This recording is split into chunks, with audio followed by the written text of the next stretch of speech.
Hope everybody's safe and feeling healthy. I appreciate you coming on.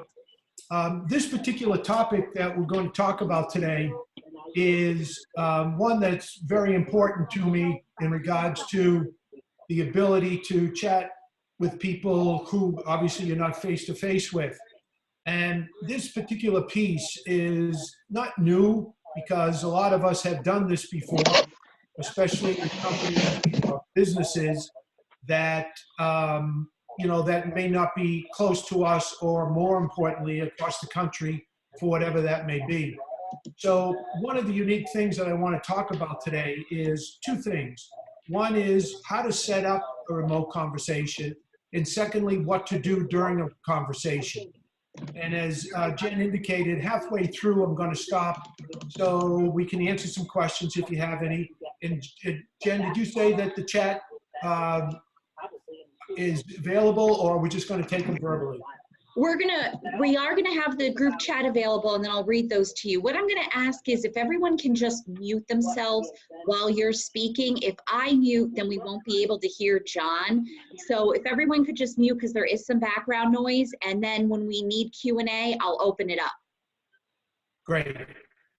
Thank you. Thank you, everyone, for doing that as far as, the backroom chatter. So with this being said, I just want to talk about how to set this up. And most importantly is the ability that this setup is key to an effective remote conversation, especially if it's a sales call. And as you can see here, being prepared. One of the things, a lot of the research that I've been doing over the past couple of years is the ability to look at trying to keep the conversation to one or two topics, unless the customer or client wants to take you in some other direction. But because if we put too much on the plate, they're going to get bored, they're going to find themselves wandering, and they're going to start looking at their cell phone. There's just a whole bunch of other things that go with that could be effective to us. So keep the focus on one or two topics. In the pre-webinar email, one of the key things is that we have to set it up properly. And as you can see here, and this is just me, you don't have to do this, and I found success in this, is to set up one or two questions that you could use when you start the conference call. Meaning the fact, as you can see here in the pre-webinar email, ask 2 or 3 questions you plan to discuss that improves engagement. Set it up, get it into the person's hands so they begin to think about what you're going to be talking about. And it needs to be relevant to the person that you're communicating with, so you can't use it for everybody, so to speak. And the other thing here is, and I've had this blow up in my face numerous times, is the client may need to download your software if they're not using it. For example, I use GoToMeeting. We're on Zoom right now. So in order to effectively be able to make sure that whatever software package you're using is to get it to the person close as quickly as possible, to make sure that you send the information ahead of time so that they have it set up. And most importantly, and as I'll show you in a moment, that you need to be online first so that when the person, your client, gets online, they're able to see you right out of the chute rather than waiting. And again, it's just setting up the conversation in such a way that they feel they know what you're doing. Okay? The other piece here is share your screen, as we're doing right now. This improves collaboration and it allows the client to follow along and see what you're seeing. Let me give you an example. I was doing one of these last week, and one of the key things that came up during the conversation, it was probably maybe 15 to 20 minutes into the conversation, that my client, brand new client, asked me and said to me, more importantly, is, "Hey, John, thank you for sharing the information with me," number one. And number two is setting it up in such a way that I knew what you were going to talk about. And that was the information that I sent to him earlier. And I'll get to that in a moment. And the ability to look at how you set that up sets up that point whereby if we're face-to-face, we get to see them, see their office, see whatever it may be. But most importantly is the fact that you want them to feel comfortable coming on with you to understand what you're going to talk about. That's why I send information sooner, so that they have at least a little bit of information that allows you and him to, or she, to be comfortable with each other. And the other thing here's the third bullet point is ask questions as you go through your presentation. And when I'm going to do this in a minute, I'm going to kind of role play it. But the key piece here is getting the customer to feel comfortable with you over the airwaves. I found when I first started doing these, I was more uncomfortable than my client was. And I wanted to make sure that I was able to convey my sense of being comfortable with them, understanding what I was doing. I wanted to make sure that I was bringing across myself in such a way that I was almost face-to-face with them if I was just in their office. And at times, that can be a challenge, especially if your client's not used to doing this kind of interaction. So it's important to set it up in such a way that they know coming into it that you're going to treat them in such a way that if we were face-to-face in their office. I hope that makes sense so far. The other piece here is stay on track. And I struggle with this, to be perfectly honest with you. And as you can see here, my first bullet point is make sure you check yourself so you don't get off track. Meaning the fact that I can get excited about what I'm talking about in my programs and my training, but at the same time, if I'm not specific to what the client is looking for, I'm only going to retain them. And this is a psychological piece. I probably, in some type of webinar like this, I'm only going to be able to hold on to them between 15 and 25 minutes. Because either their cell phone's going to be ringing, someone's going to be knocking on their door, their kids may be running in and out of their office or in their kitchen, wherever they may be. Doorbell may be ringing, the dog may be barking, but the whole piece in regards to make sure you don't wander off and get yourself in a situation that you're not able to complete what you're trying to do. Because if that happens, all of a sudden they're going to block you out. The other piece here is pause frequently, and if you think the client is distracted, ask a question. It makes it more interactive. And if anybody's been through my training before, I like to own the silence. So if I ask a question, and I usually go 1001, 1002, 1003, and if I don't get a response, I just ask, I repeat the question or I rephrase it in such a way that I'm able to get them to respond or react. And the unique thing about this is obviously we can see each other here, but more importantly is to be able to look at the body language and the ability to look at how you manage that. I was doing a webinar, Wednesday on Friday, and the person was like this. If you can see me, they were like this. They moved away from the camera. And what I did was I moved forward and I asked the question. I said, I get a sense that we're kind of losing each other in this conversation. Tell me where I need to go back to in order to make you more engaged in what we're talking about. And he went, really? He said, how do you know that? I said, because you slump back in your chair. And he says, you're right, because my phone's buzzing, but I didn't want to look down to embarrass you that the phone was more important than you. So you really need to keep yourself engaged, number one, yourself, so don't wander off. But more importantly, if you see the customer fading, it's our responsibility to be able to reach out and grab them to bring them back in, because we only have a short period of time. Hopefully that makes sense to everybody. And again, this number 3, stay on track, I'm challenged with that. And one of the things that I do on this is when I have some information up on the screen, I've already gone through my presentation. Different messaging, different coffee cup. You know, okay.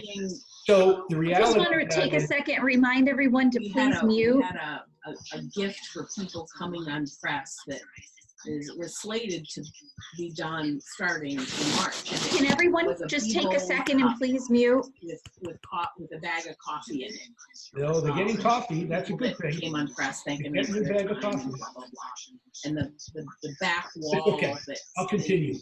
The customer. I apologize for the background information going on. We're just going to do that big graphic that's on the back of the. Yeah, John, we can't hear you over whoever's talking. We can't hear. So when I was talking to Erica, she was like, That's sort of a Monday message about let's have a cup of coffee together, because this is going to go on a long time. That's great. And I think you can see on the So I'd love participants to send who is actually talking. Right, I agree. Yeah, I'm going through it right now, trying to figure it out. There's a lot, so a His lot phone of. number. I It's believe it's Greg, a phone number. Yep. it's Greg DeSadio. The host has the ability to mute everyone. The problem is if I mute everyone, we won't be able to get John. Great idea. You I'm can trying unmute to- John. You can And just unmute unmute me. individuals. Okay, then sorry about this, everybody. Okay, All right, John, I think you're good. everybody okay? All right, thank you, Kristen, appreciate it. The other thing here, as you can see, and I can change this, pause frequently if you think the client is distracted. The ability to how you manage the presentation, importantly, is the fact that that's how much they'll stay engaged. And the ability to look at, and again, I'm going to show you this in a moment, is the tonality in your voice, is to be able to speak one way and then say, for the sake of discussion, hey, Jen, talk to me a little bit about what you think has been important since what we've talked about so far. I kind of take, this is what my presentation, but I take it in little bits, in pieces, so that it makes sure that Jen and I are on the same page. So if she says, well, John, I was thinking about the fact that when the NFL was going to have their draft, as far as the football players are concerned, I'm okay, but it has nothing to do with what we're talking about. So then I would go back and say, oh, based on that, Jen, let me talk about this. I don't want to keep moving forward if Jen's not with me in regards to where we're going. Everybody okay with that? Yes, no? Because if we don't, you're just going to continue to talk and talk and talk, and you're not going to get any place with the interaction that you have. Okay? The other thing, in everybody, this is so important, especially today. Okay? And knowing the etiquette of what it is to do. I can't emphasize this enough. Is obviously give your full attention to the client. Avoid distractions, mute your cell phone and minimize noises, okay?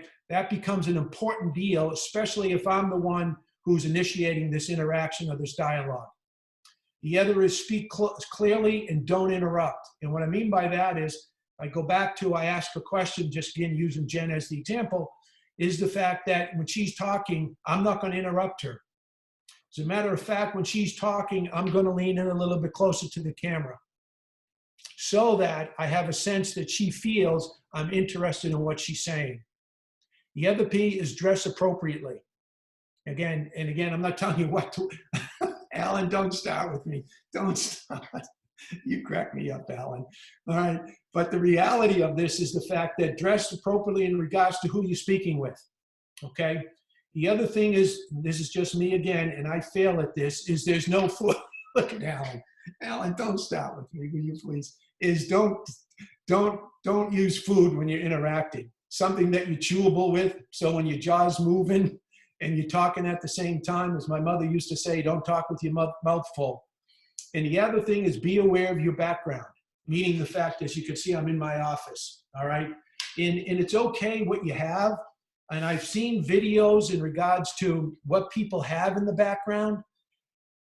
And wow, some of it is just wow, what they have in regards to what's behind it. Either they don't know that it's there or they don't, oh, very good, Alan, very good. Number one. And number two is the fact that they forget that something is there, depending on where they are in regards to the webinar. So it's real important to look at that. And again, a lot of things what people have told me is the fact that the dress, what you look like when the client first sees you, sets it up in such a way whether they want to be engaged or not. So it's important to look at what the etiquette is in regards to what the webinar should look like, okay? And when we get to the question piece, when Jen opens it up to everybody, if we have questions on that, please feel free to ask, okay? This piece here is enormously important, as I spoke about earlier, is prior to the online meeting, let your client know this will be a 30-minute meeting or less or more. I'm just using that as a random spot, okay? Dial in 5 to 10 minutes early so you're online when your client signs in. Try, and I know things can be challenging, try not to let them sit out there before you get in. That's what Jen and I did this morning, is the ability to look at, I came in earlier to work everything out to see if we're connected, and she can see obviously what I'm presenting. The other thing is watch your time. Make sure you end when you said you would. I have my cell phone right in front of me here to look at my timing in regards to how much time I've been in on this. Right now, it's been 16 minutes and 25 seconds. So I want to keep time. If I say it's going to be 30 minutes, I stay at the 30 minutes because I do want to leave time for Q&A. Most importantly, if it's a 30-minute interaction webinar, I usually start stopping around 20 past, I should say, 22 past. And if there's no questions, I begin to continue to move forward. Hopefully that makes sense to everybody. The other piece here is, I want to open this up now, if we could, in regards to opening up so people could ask some questions if they choose. I need a minute. I need a fucking minute. Jen, I can't hear you. Okay, I just unmuted everyone, so people should be able to ask a few questions. I didn't have any in the chat bar. You didn't? Okay. Nope. Does anybody have a question out there? I know Alan does, or Karen does, or Sabrina, or anybody. I mean, I guess I do. Can you hear me okay? Yes, absolutely. I mean, Alan, you bring up a interesting what to do and what not to do, what to do with your background, what not to do with your shirt. And I know that this isn't really all about like how to use technology, but I have seen these backgrounds a couple times now on several Zoom calls I've been on, and I don't know how to do that. I think that maybe that's another business you down the road we're having on technology, but I think that could be a really nice addition to a sales call or any kind of call now that we're doing them via webinars or Zooms. Hey, Kristen, it's Karen. If you go on my screen, if you go to the lower left, there's a little picture of the camera and it says stop video with arrows. If you click the one arrow, I think it's the right one, it says choose virtual background. Okay. And you can change the background.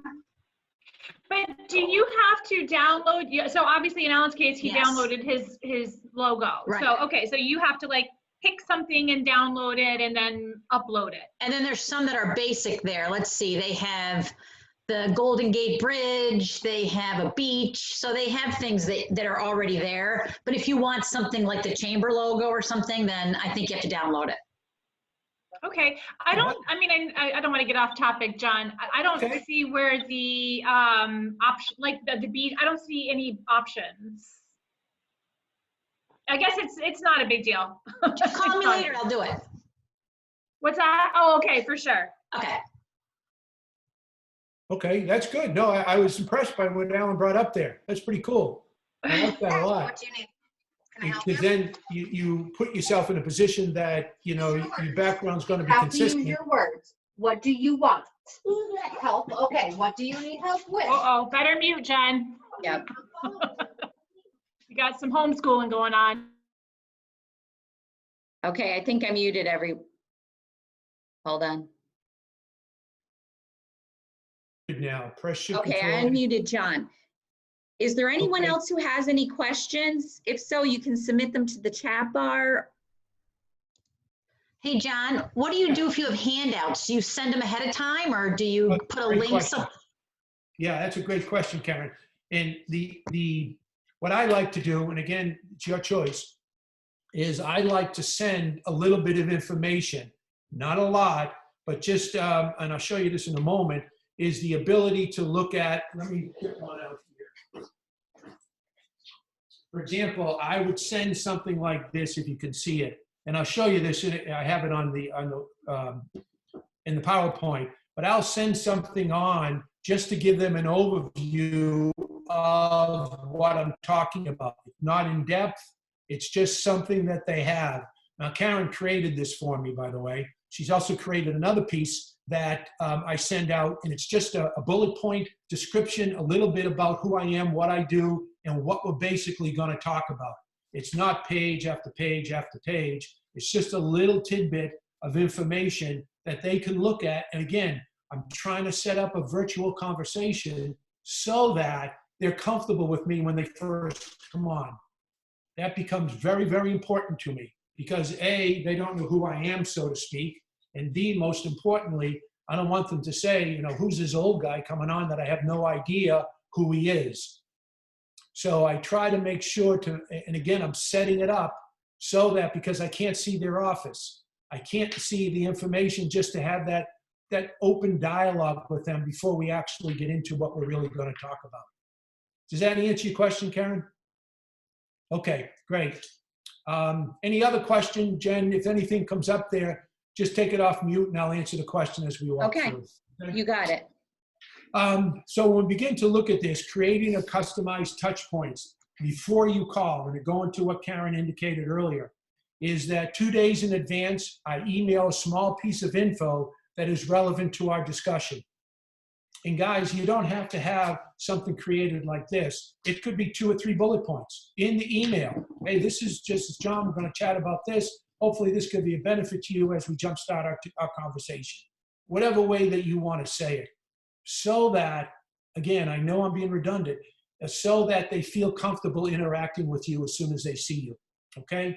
And the second bullet point, everyone, is so, so important, is I try to 12 to 24 hours before the call, send out an email reminder about the upcoming call. Very important. This way, it's less likely they forget or dismiss you, or dismiss the appointment. Oh gosh, I knew Connors was coming on. I forgot all about it. I want to keep it in front of them as much as possible. That's why I try to send information like this out. And as you can see here, oh, I'm sorry. But what happens is I just try to make sure that everything's moving forward to the level of having that interaction. The other piece too is, I don't know if anybody's had this happen to because I've done it myself, is the ability to look at that you forget going on. I've done it 2 or 3 times. And the ability, oh gosh, is it too late to get on? Can I go in 15 minutes late? Well, I can't do that if I'm the one initiating the conversation or the interaction. But I want to make sure that when we meet, when I'm talking to that client, that we're all on the same page. And the ability to look at how important that is. So I constantly want to keep them in the loop in regards to reminding them. I don't want to be, you know, every 30 seconds sending them something. But I just want to make sure that we find ourselves that we're both on the same page when we're going to have this. The other thing is create the presentation. And one of the things here on the creating the presentation, make it as visual as possible, okay? Now, when I say that, when I clicked on this particular slide, probably a high percentage of everybody went to that visual that's on the right side of the page. Okay, before they even began to look at what was written on it. So, and again, when I look at this PowerPoint, I have too many words in here. Okay, and what I mean by that is if there's no visuals, the client will begin to read, and probably after about 6, 7 seconds, they're going to begin to blow it off. They're not necessarily going to be engaged. So you need to have a visual, and I'm not saying big pictures or whatever. It's just something that as they're reading, you want it to correlate with the words that you have on the page. Real important, because you want it to set up in such a way that they're back and forth. Oh, is that what? Oh, that visual makes sense based on the words that I'm reading. So you want to have a way that they feel more uncomfortable and engaged, okay? So make a visual with infographics, PowerPoint, screen share, whatever. And again, depending on what you're presenting, no more than 5 or 6 slides. 5 or 6 slides. Sounds like I was drinking there, Alan. Did you notice that I slurred my words? But in reality then is to be able to effectively have an interaction that doesn't go on and on and on and on and on, okay? And use stories and examples that are relevant to the client. And what I mean by that is if you're talking to a client and you've had 2 or 3 other clients, not necessarily in the same industry, but focusing on the same topic that you have, you want to use one of those stories. Don't name the other client, but use that story that's relevant. And I find that this is incredibly important, trying to make sure that the client is engaged with you. Let me give you an example on the example. Again, I was doing one of these last week, and speaking to the client. And as I indicated before, they thanked me for sending them on information prior to the presentation.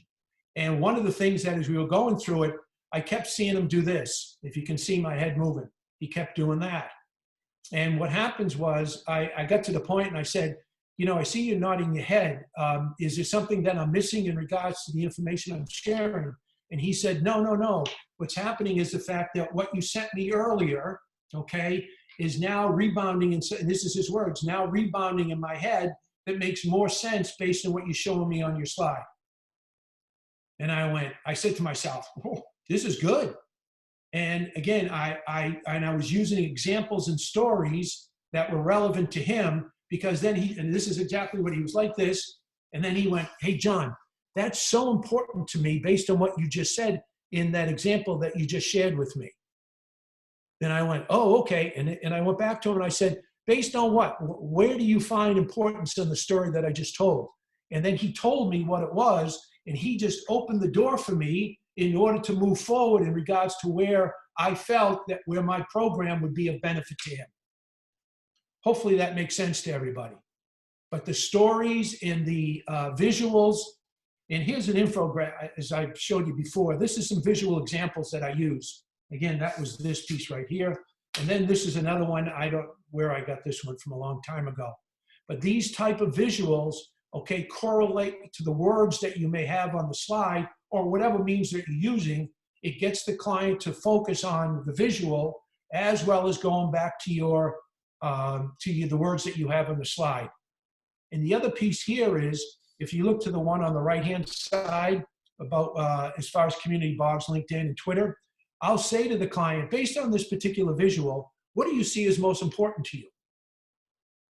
And I do my 1001, 1002, 1003, because I want them to focus on that, to go, John, I never thought that LinkedIn was important to my salespeople. Now I want to say, are you kidding me? But I don't. But in reality is the fact that, and we talk about LinkedIn. And then I'll say to them, based on what you feel is important to LinkedIn, this is how my particular training program could benefit you in regards to LinkedIn. So again, it opens it up for further discussion, whereby if I was face-to-face, I may not be able to use that visual. That's why I think doing things virtually is so much, is better at times than actually doing a face-to-face. That's just my own comment on that. So the visuals, and you don't have to go out and have Karen or somebody create them for you. I have a ton of them that I've created for myself. And I've put them in there in order to effectively be able to give that visual. So I'm hoping that this particular piece on the visual is important to everybody. And again, I'm not saying go out and spend a ton of money. It's just, in fact, incorporating these types of things makes the conversation important and more relatable to the client. Okay, the presentation itself is make eye contact with your camera, look down at your slides periodically, but always come back to the eye contact, especially when making the key point. So that means the ability to look at practice, practice, practice, practice. Have those things together. Right now, if I have on my computer, you can't see this, but I'll have things taped to the top of my computer in order for me to stay close to the camera. If there's something that I want to remember that I think is important, okay? Especially the key points. So you don't have to keep repeating yourself in regards to, oh, what was that key point I want? You have it right in front of you, okay? Don't skip the small talk, okay? And one of the things that's important with that is if you see something in the background, okay, it becomes very important to say, geez, I see in the back there, you were, and I fill in the blank, okay? And one of the unique things that comes with that is, if I can bring this down, if you can see this, okay? This is a picture of my wife and I in New Orleans on a boat going around looking at alligators, okay? And one of the unique things about that is, we had a heck of a time doing that. But if you see something in the background that you find that's important and you can visualize it, bring it up. It's okay. Now, I know this is probably going to have a lot of people booing me, but if you can look over my left shoulder, you will see a baseball with the Red Sox on it. Okay, so you Yankee fans out there probably kind of booing. Alan, you crack me up, man. They're probably booing me. But if I could see that, you probably can't because it's far away, but I would say, geez, you're a Red Sox fan, so am I. And we could talk a little bit about that. But I want to keep it within the time frame of what we've scheduled, okay? Don't skip this, make it irrelevant to their company, okay? And watch your body language and vocal cues, okay? If you've been watching me, my voice has been going like this, okay? When I get to a certain point, and if we look at our BRG group, there's a lot of people in our BRG group that do have the inflection in their voice when they're talking, and we get our 30-second commercial. You can see when they really get passionate about what they're thinking about or saying, you can see their body, their voice cues go like this. That's so important in order to do that. And the other thing, you may not be conscious of the message you're conveying if you're not conscious about what you're saying, number one, and how you're saying it. Because, again, I go back to, and I know I'm being redundant, that's why the small talk is so important. And the ability to get the client to feel comfortable with you, and that brings them back into, if you lower your voice, or you go, oh yeah, good point that I want to bring up here. And then it goes up this way. It's real important to be able to make, especially when you're doing a webinar. Now, I'm sure that there's some people out there say going, John, I don't know if I can go up and down with my voice. I'm kind of monotone. This is the way I speak, and that's why I feel comfortable. It's okay.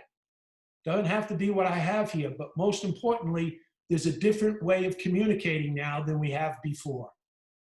And this is going to continue to move forward no matter if the COVID-19 is with us, which hopefully goes away soon and everybody's safe again. But this type of communication and interaction and selling will be with us for a long period of time. It was before this even came, but it's even going to be more prevalent as we move forward. Presentation. Maintain alert posture. And what I mean by this is I'm mimicking it, but this is an alert posture. Okay, versus, yeah, okay. Don't slump in your seat. Okay, or rest your head back on the thing as you're talking. The ability to look at the fact that that alert posture is important because that means you're engaged with the client, obviously.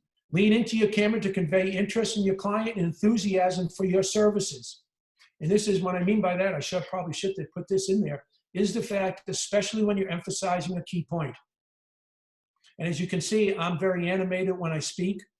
But what happens is if you want to make a key point, it's the ability of driving it home. Okay? I want you all to remember this. This is an important fact based on what we talked about earlier, and I'm emphasizing it by my body language. And when you don't want to use your hands, it's okay. You just may want to lean forward. That will give the emphasis. Speak clearly and inject vocal variety into your tone and keeps your presentation engaging. Again, especially the only thing that we have is our faces. We're looking at each other. I'll give you an example. 2 weeks ago, I was doing a webinar, and one of the unique things that came up was everybody was using Zoom, just like everybody's lined up here on my screen. And I got a lot of people moving out of camera shot, okay? And it was going this way, that way, it was all over the place. And I wanted to make sure, because we had 4 or 5 people online, and they were all in different places. And so I said, it seems that everybody seems to be moving. What can I do to limit everybody's movement?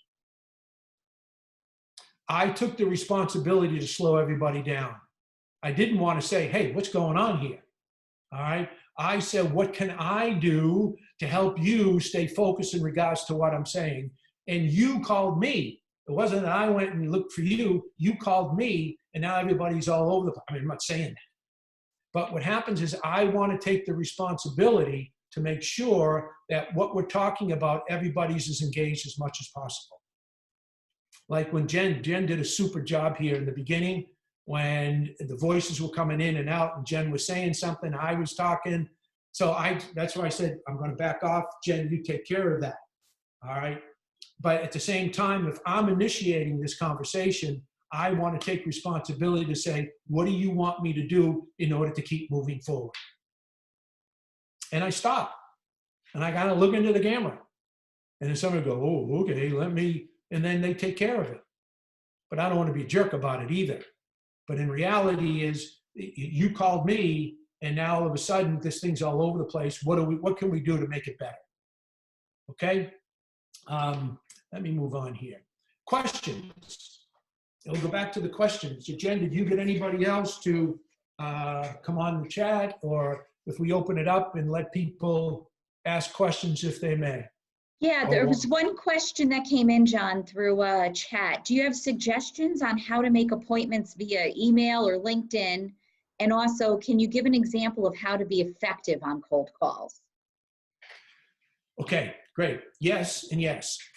Yes, I mean, is the fact that if anybody uses constant contact for the sake of discussion, okay, and use this, if I'm answering the question properly, let me know. If I'm not, chat back in and I'll go back and rehash it. If you're using constant contact, you send it out, okay? And this is just me, okay? I like to send it out in small groups, okay? So I won't do a 7,000 constant contact go out. I like to send them out in 20 to 25, okay? So that I have the opportunity to follow up on that, number one, okay? If I don't use constant contact, I have a list of people, industries, whatever it may be, in order that I will call. I will research to find out who the person is I need to speak to regarding training services within a company. So I research that, and then I'll call. If I have a number, if I can go into their webpage, if I have a number that they say this is who it is, I call directly, okay, number one. Number two is if I have to go through their system to get to the person, I'll get to a gatekeeper, okay? And I'll say to the gatekeeper, Alan, this is John Connors. Alan, I'd like to speak to Jen Sims. Is she available, please? And Alan may say, she's not. What is this in context to? And I tell him who I am, John Connors, Connors Group, we do training services, et cetera, et cetera, et cetera. And she'll say, she's not available, but can I take a message? Sure. Or can I get into their voicemail? Sure. And I go off and I leave a very brief voicemail or a message that the gatekeeper will keep and give down. That's number two. Excuse me. Number three is if I go direct and I get the person, okay, one of the unique things that I try to do is I try to keep it within a 2 to 3 minute perspective in regards to what I want to say. And I practice that all the time. If I'm in my car, wherever I'm going, I try to make sure whatever industry I'm calling, I want to keep it in. And it's kind of like an elevator speech, okay, or value statement, whatever term you want to use, but I try to keep it within that time frame. If I'm emailing somebody and I want to get them to be able to set up a time to chat with them, I try to chat before I set up the webinar. I don't send out an email, can I have a webinar with you? I try to set it up in a way to see if they want to do that, number one. And number two is I want to make the webinar specific to that industry. Hopefully that answers the question. Did I miss any of it, Jen? No, I think you got it. There's another question that popped up. With most people working remote or in chaos, it's difficult to reach people other than email these days. Do you have any techniques that you can share on how can we get people to respond to our emails? How can we reach out to them? Yeah, two things on that. Yes, in regards to if you email something out, this is just me. If possible, I always follow up on the email, okay? So if I send, what's today, Wednesday? If I send an email out on Wednesday, okay, either late Thursday or early Friday, I follow back up with that email, another email, okay? So I like to have some time frame in between there. Then if I don't get anything back, okay, what I try to do, if I have the phone number, I call. And if I get straight through to the person, I would say, hey, Jen, John Connors, I'm following up on my email that I sent to you the other day. And what I'm trying to do is to see if you have some time that we could sit down or chat on the phone or be able to set up a webinar that I can give you an overview of what I was calling about. More likely than not, they will say to me, John, could you give me an overview? I have to be prepared with a 2 to 3 minute overview so that I can grab their attention so that they will have a webinar with me. So I can't stumble through being uncomfortable giving them that 2 to 3 or 4 minute overview if they ask for it. Did I hit that on the spot, Jen, or? I think so. I don't have any other questions in the group chat that have popped up. Alan Baker had a question that's sort of related to this. Constant contact versus MailChimp. I think he wants to know some feedback. So if people could just kind of put it in the chat, maybe what they're currently using, you know, if it's a Constant Contact, MailChimp, what their preferences are, or I think a lot of you on there probably have Alan's email. You could also reach out to him directly. At this time, I'm going to unmute and see if anyone has any questions for John that they'd like to ask him directly. Oh, wait, another question just popped up before I do that. How do we discuss our services and balance sensitivity to the coronavirus? Oh, that's a great question. Great question to everyone. This is my reactive response to it, is I bring it up.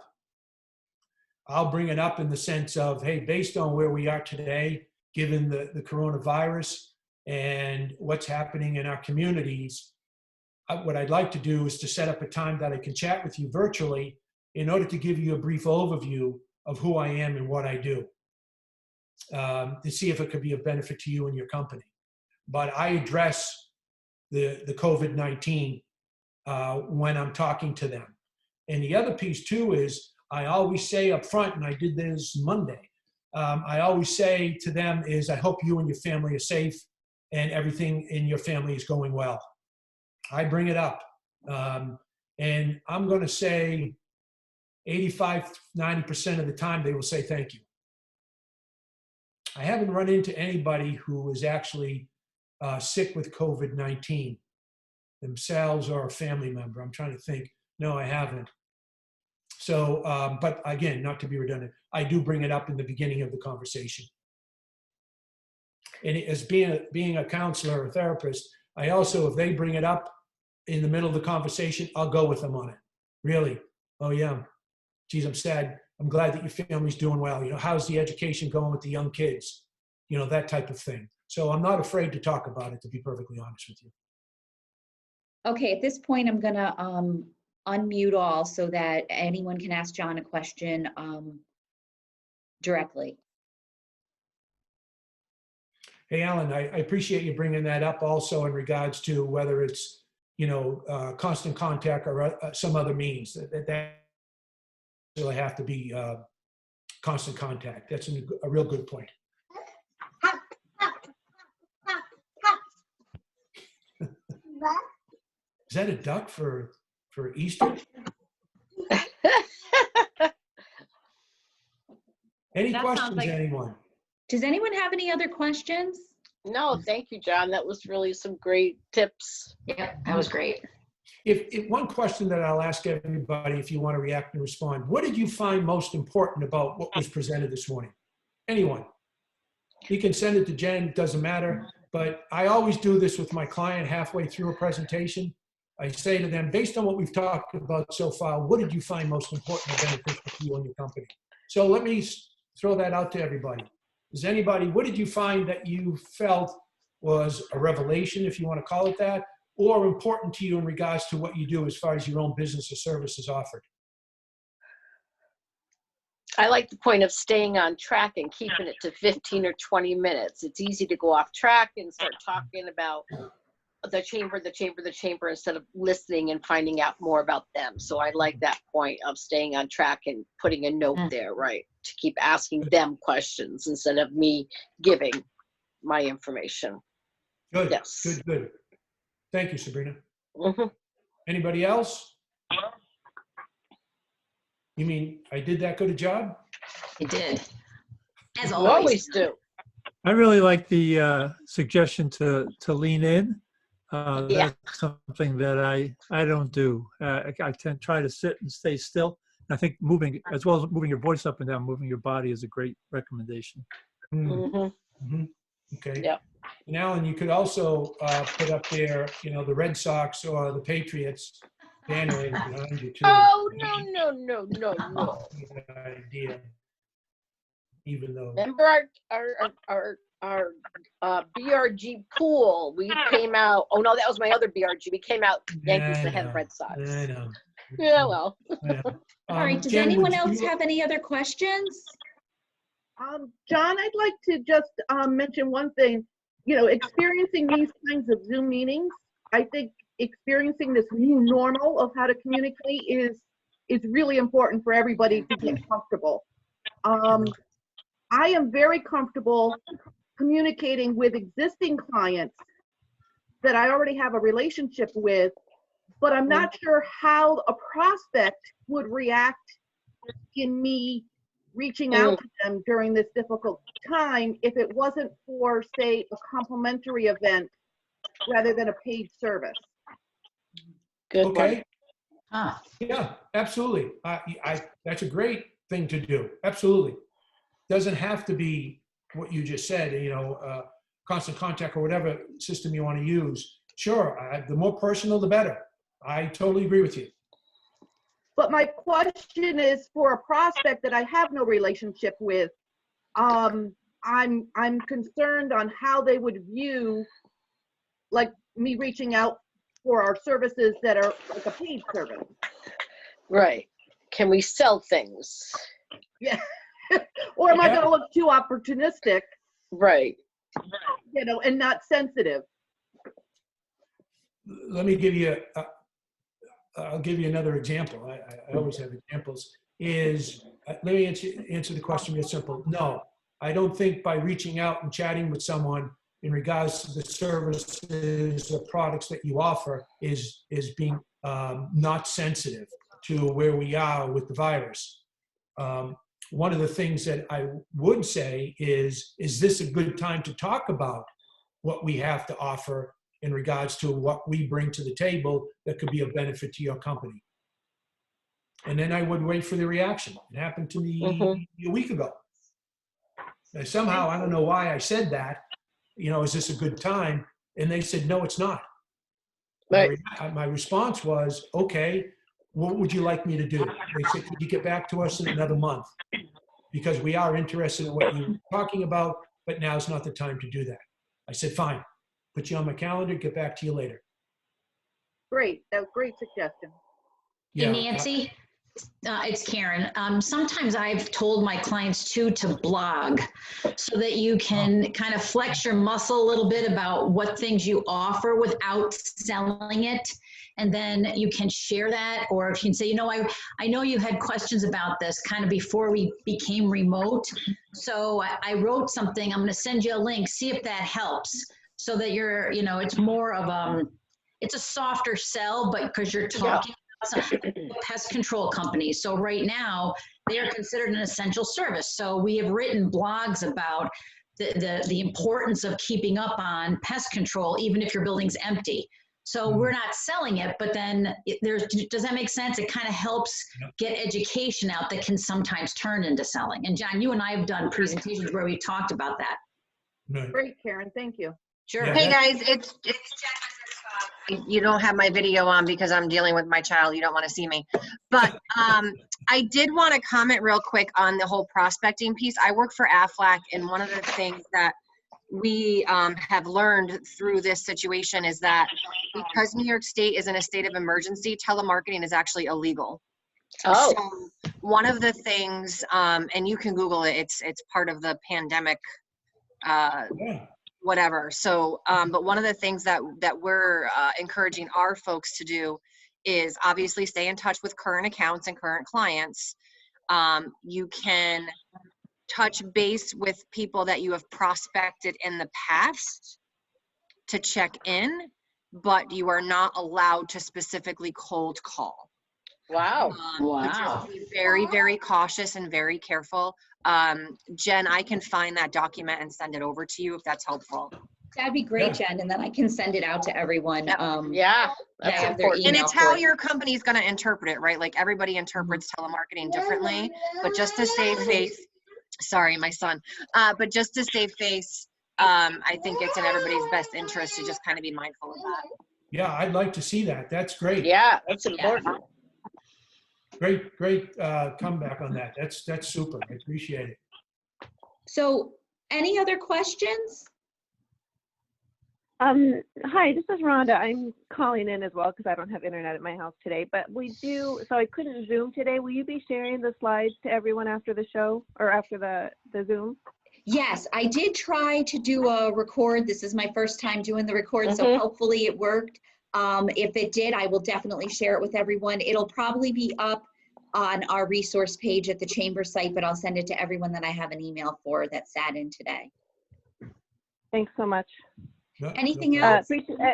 Also just appreciate opportunity to participate in the call. I'm not a member, so thanks so much for putting this on. Oh, nice You're welcome. You're welcome. We want to just make sure that everyone in the community has the information that they need because we're all in this together during this time. And for those of you who are non-members, please keep looking at our website. You know, you're probably not receiving our emails, but we are keeping the website up to date with as much information. And we're here to help answer any questions you call for members or non-members.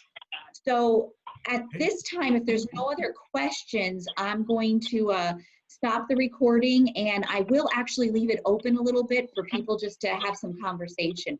But I wanted to take a moment and thank everyone for participating today and for all that you guys are doing. So thank you.